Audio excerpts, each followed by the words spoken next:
What's up, everybody? Welcome back. My name is Eric, and this is the Erik Kerber Show. The point of entry for podcasting is lower now than it has ever been before.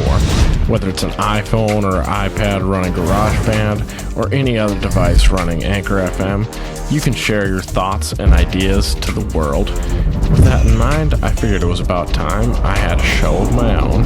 My name is Eric, and welcome to the Erik Kerber Show.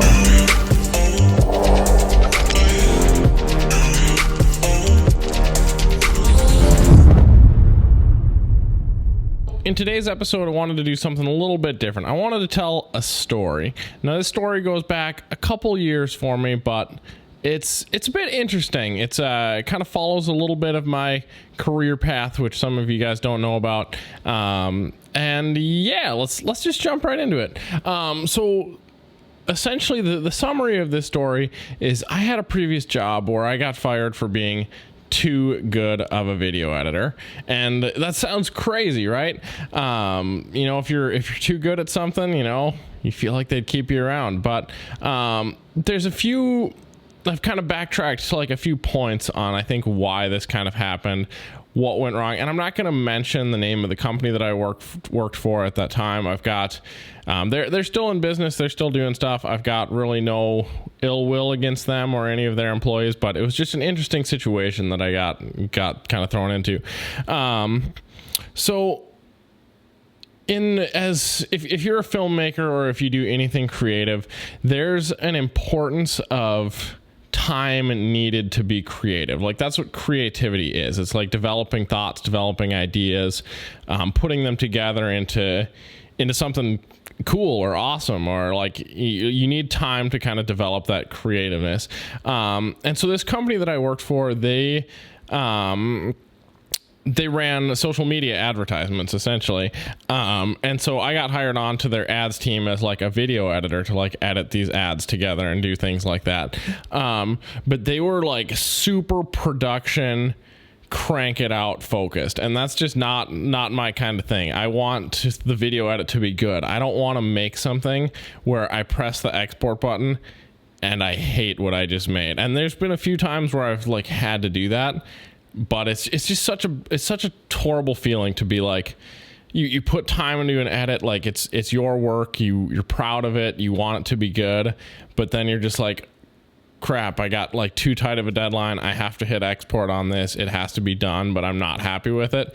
And that feeling just that one's hard for me, and I was ending up doing that every day, multiple times a day at this company. So I was already on the fence of like, oh, I don't really like this anyways, but it was a decent job at the time, and I was happy to have it, so I was trying to hang on to it. So what eventually got me fired came as a bit of a surprise.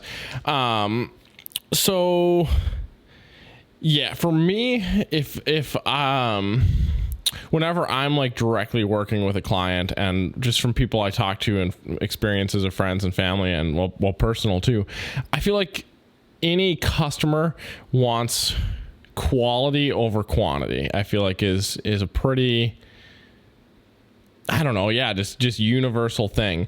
And this company, they wanted quantity over quality. They wanted every video edited in an hour. They were like, crank it out as fast as you can. We don't care if it looks like crap. We just want the ad posted on social media. Like, that's all that matters.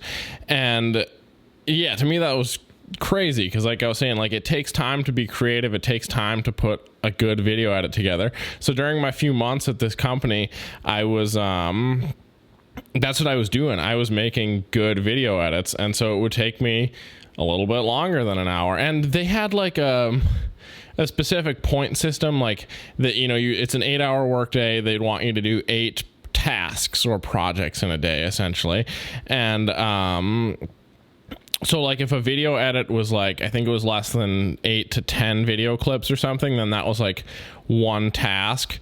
And it was a horrible scaling solution too, because a video clip or number of video clips doesn't really justify how long a project takes, because like you could have 10 video clips and then maybe you've got like a sweet drum roll intro that's like and you like rapid fire like split seconds of all those clips to show a ton of things. I don't know. That's just an idea out there, but like, yeah, a video clip is not a good, it's not a good gauge on how long something takes to edit, essentially. And so what I would do though is sometimes there was video projects that were submitted that were like 16 video clips or 24, and I would claim those because then I was like, oh, well, like technically according to their stupid point system, I've got 2 or even 3 hours to work on this video edit. And I was like, yeah, that's awesome. Like 2 to 3 hours, that gives me enough time to actually to make this good, essentially, which is what I was looking for.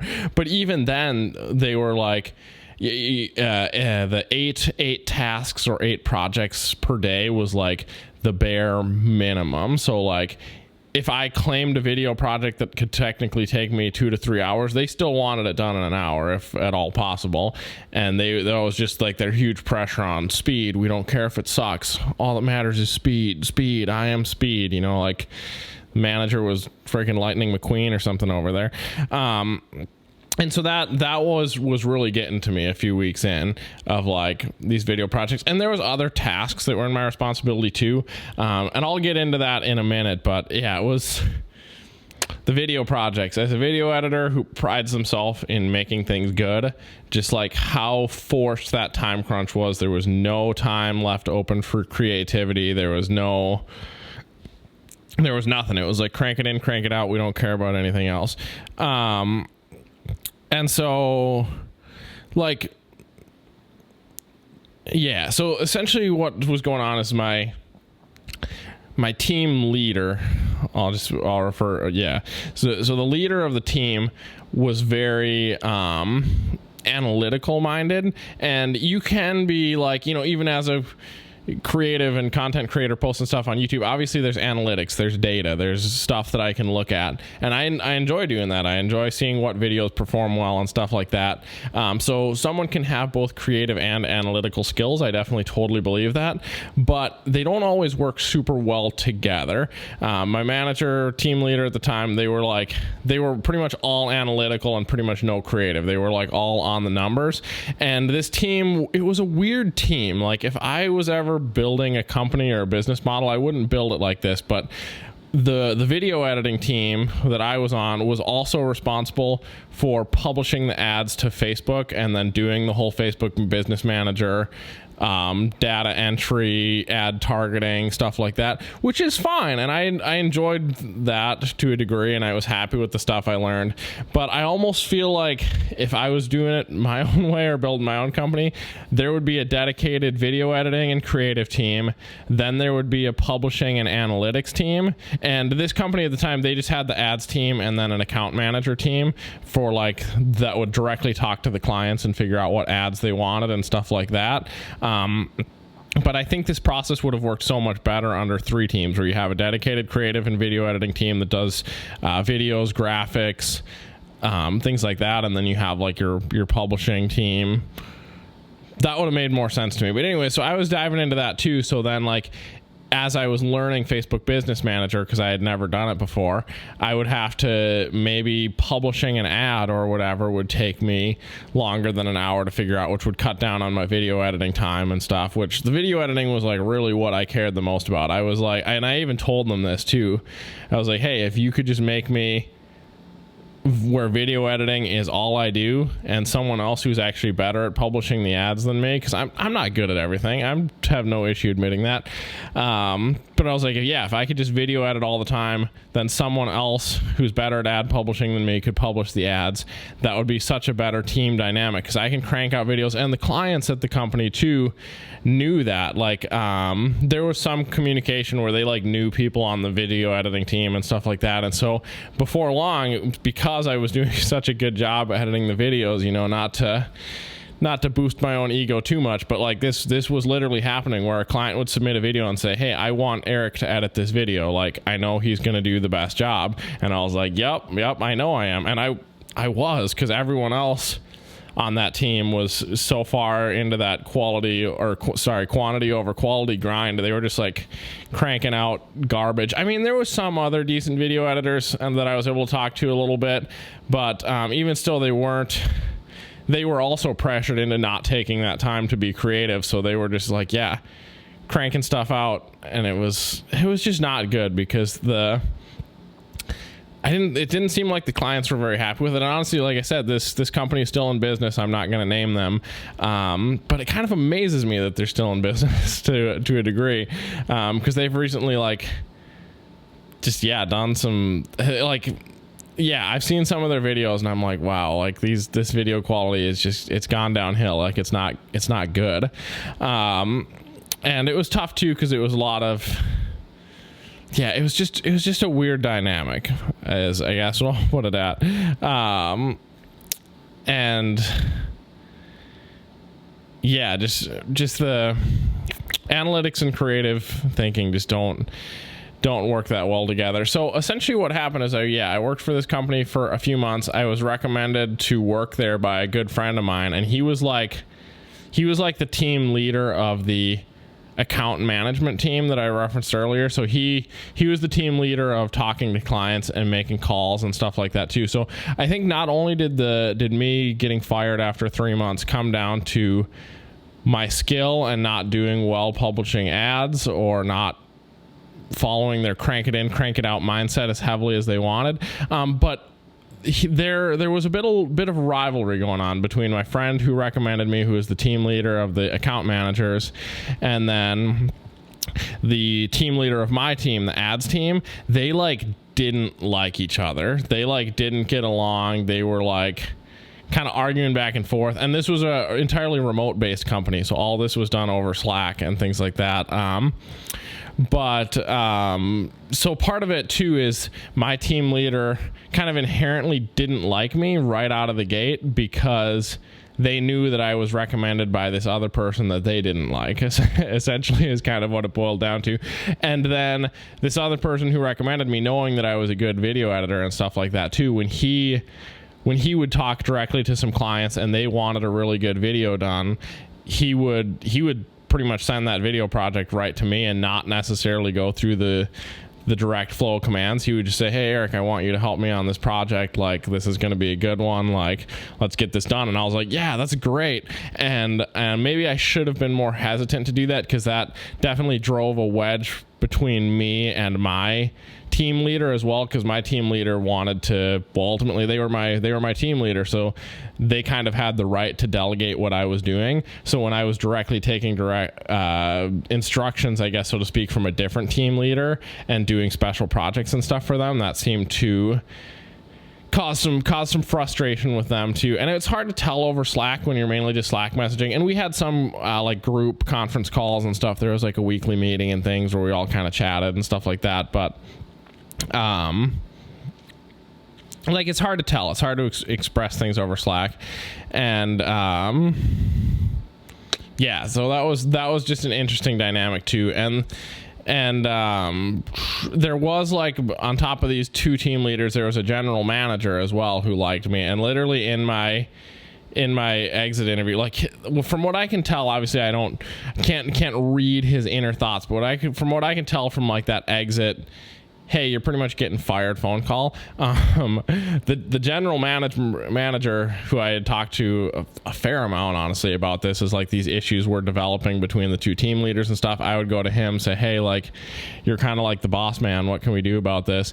And he really had nothing but good things to say about me. We were on this call and he was like, yeah, dude, you're so freaking good at editing video.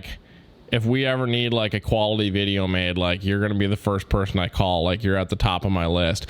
But it's tough because it was a weird family dynamic. So my team leader, so let's put it this way. Basically, there was a lot of family involved in this company, which gets tricky. So my team leader, she was married to the CEO of the company, essentially. So if my team leader didn't like something about me, that essentially would go straight to the CEO, because obviously them being married, I assume they would talk about this stuff. So so that was tough. So that gave that kind of, as I started getting on her bad side, that kind of directly put me onto the CEO's bad side, because obviously that's his wife, so he's kind of got to do what she says, otherwise he's in the doghouse or whatever. And then the general manager was the CEO's brother, And so that got interesting too. So the general manager liked me, and obviously brothers, I don't know that much in depth about their personal relationship, but obviously like brothers don't always get along. I don't always get along with my brother. So I think that was almost more reason for the general manager to like me, because he was like, oh, well, just because my brother doesn't like this guy doesn't mean that I agree with my brother. And so the general manager thought I was cool, which, gave me the warm fuzzies. That was nice. It really helped me enjoy working there, because obviously I had my friend who was on the other team. We were tight. Felt like I was pretty tight with the general manager, and that was a lot of fun. But it was just this weird dynamic, and it's really just made clear to me. And I always grew up hearing this, and I don't know if it's a more common thing or if it was just something that I heard a lot in my life, but I've always just kind of lived by never do business with family if you can avoid it. And certain situations it's maybe okay, and there's obviously every family dynamic is different too, but like if you're running a company where so much of the people you work with are family, then like I feel like work and personal life can blend too much, where like if you're having a personal argument then with a family member, then that now affects your work because you have to work with that same family member. And I just feel like that is such not a good thing. And so I think I got caught in the middle of some of that too, of like, just weird family dynamics and stuff like that. So essentially in summary, to just kind of top this off, I mean, I was kind of, so they had a creative director, I guess I'll mention that, which, so apart from him though, he kind of did like the video editing templates for the ads team. So he kind of like, he laid out the groundwork, which is I think part of why there was no like good creativity, because they were like, follow this template, here are your title animations, here's your basic stuff. He made those stuff, and he was a good video editor, he was a good creator. He did some cool graphic design stuff too, but like really apart from him, I was like the best video editor on the ads team, and the customers knew it, the clients knew it. They were that's why they were asking for me specifically. That's why I did so many projects and stuff that were just specifically designated to me, like they wanted me to do it, which was awesome. But apart from that, I was the best video editor on the team. I was definitely not the best ads publisher on the team. I definitely made some mistakes with analytics and publishing websites and links and stuff like that, which I've gotten better at now. Everything's a learning experience, but for being the best video editor on the team, I really thought they were going to keep me around because I did a good job and clients were requesting specifically my work. And it was crazy. But moral of the story, I think quality over quantity is a lot better. People want a good product, not just a lot of products. It's like, when you go to, it's like when you're choosing, Chick-fil-A or over McDonald's. Maybe that's I don't know, it works. Chick-fil-A, you're getting a more quality product. But there's a lot fewer Chick-fil-A's around, where McDonald's, there's a million of those things around, but you're getting less of a quality product. And I would choose Chick-fil-A over McDonald's, even though I would have to drive further to get to one, spend more money. Chick-fil-A, you just get a better product. Same thing you could say for, this one's almost backwards, but, like Chipotle and Qdoba. Chipotle is more expensive, but it's arguably better. But there's also more of those around than there are Qdobas, so they just had a successful business. That analogy doesn't work as well. But anyways, that's my story. That's how I got fired, for being too good of a video editor, focusing on making the product too good, and taking too much time on it, thinking through it too much. Just being too creative, caring about my work too much, not following the crank it in, crank it out, we don't care if it looks like a dumpster fire mindset. But that's it. If anyone, I didn't reference the name of the company, but I'm still friends with some of those people loosely. So if any of you guys from that company are watching this video, definitely have nothing against you guys, no ill will or anything. And honestly, I'd be open to working for that company again if it ever came around. I mean, like the general manager said, like, if they need a really good video editor, I'm on his list. So I'd be up for coming on just to edit video if they ever wanted something. But I'm also incredibly happy with the job I have now, because even though, I lost that job, I went on to work for a different company. I can't remember. Well, I maybe could, but PR stuff. Anyways, I went on to get a job where I was much happier, making a lot more money. And then that was my previous job. And so then after that job, I got the job I have now, where I'm even happier, making more money. So really, even though I got fired, let go from that company, whatever you want to call it, it really just worked out better for me, because I got one level up to a higher paying, happier job, and then I got another level up where I'm even higher paid and happier yet. So worked out well for me, and the company seems to be doing fine without me with their crank it in, crank it out mindset. So it's not too bad. It all worked out fine all the way around. But yeah, if that company ever needs a sweet, awesome promo video where they're like, hey, we want time spent on this, we want it good, I'd be open to doing that. I definitely would be. Anyways, that's been it. Thanks for tuning in to this episode of the Erik Kerber Show.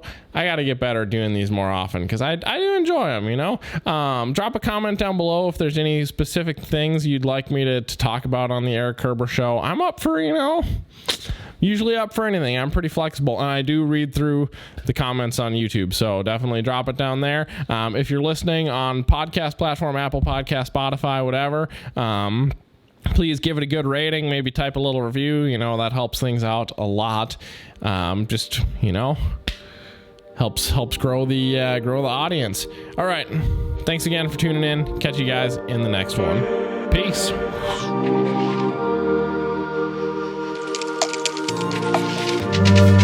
Hey.